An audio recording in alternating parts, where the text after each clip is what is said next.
This is the new Samsung Galaxy F54 that has just launched in India, and this seems like a good value for money option, but the under 30k segment is filled with a lot of phones, so does this stand out against the competition?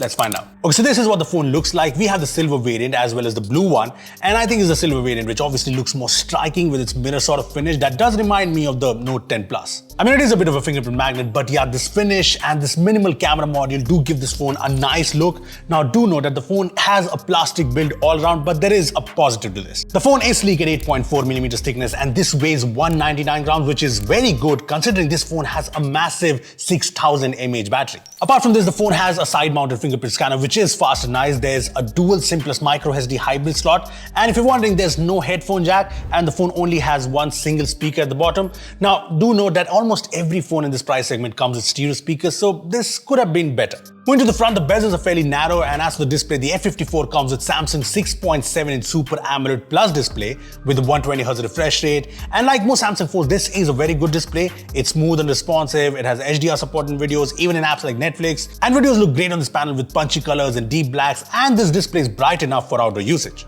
Plus, I also really like the haptics. This is said to have an upgraded linear motor, and the feedback in the UI is crisp and just very good. Now, apart from the display and design, there are two big highlights in the Galaxy F54. One is the cameras. I mean, this has a 108 megapixel primary camera with OIS, along with an 8 megapixel ultra wide angle lens and a macro camera. And on the front, there is a 32 megapixel selfie camera. Now, I will talk about the camera performance, but I like the fact that the F54 comes with a lot of cool camera features, including some that I used on the S23 Ultra flagship. First of all, it has the Astro Hyperlapse mode, which I used on the Galaxy S23 Ultra, and I loved it, and it works here. Next up, I like that this has 4K video recording on the front, and the quality is good, which is actually great because no other phone in this price segment has 4K video front recording. As for videos from the rear camera, it now has higher VDIS and a wider OIS angle, which handles shakes of up to 1.5 degrees, and the videos from the phone are stable, and the quality is also very crisp with good HDR and details. I also like that you can switch between the main camera, the ultra wide angle camera, and the front camera while shooting videos, although this is limited to 1080p. Now, coming to the photos, the F54's 108 megapixel main camera takes some really good shots. In daytime, the F54 photos look rich in terms of colors,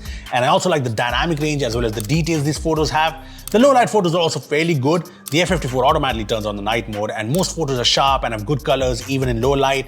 And that's all. The portrait mode photos have good edge detection, the blur is nice, and details are fine too. Yeah, I like the main camera here, and as for the selfies, the 32 megapixel camera does a really good job with details and exposure, and this too gets an auto night mode and makes a difference. I turned off the auto night mode to see the difference, and this is with night mode turned off, and this is with night mode turned on. Here's another example, and yeah, this is a good feature to have.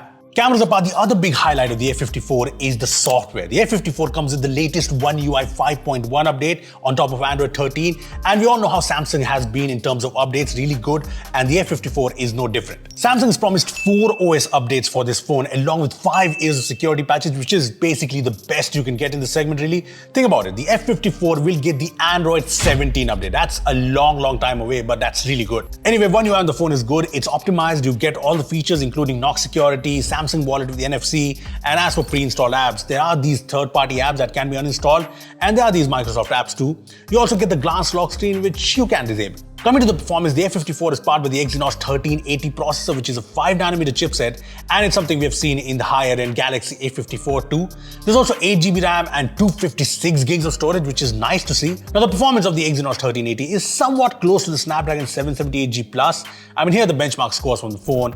This is the Antutu score, and now this is Geekbench. And like the good stability in 3D Mark, and there's also no throttling issues on this phone. Benchmarks apart, the day-to-day performance of this phone is really good. There's no lag while scrolling or launching apps, or even the RAM management is really good.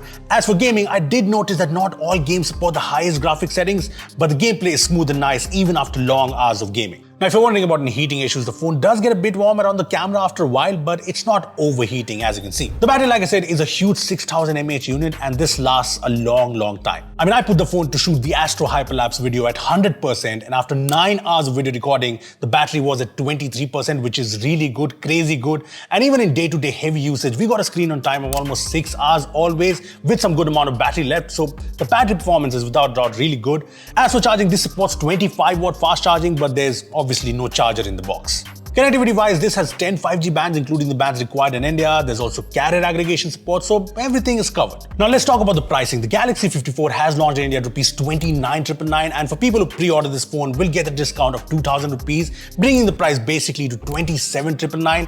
And if you ask me, at this price, this is a good package. See, the best thing about the Galaxy F54 is that it does not have any major negatives at this price, and it does have a few standout features, be it the 4 OS updates promise, the very good battery life, and the really good camera performance. So this can be a solid option for people looking for a good Samsung phone under 30k, but I want your opinion on this. What do you think of the Galaxy F54 under 30k? Comment down below, and thanks for watching.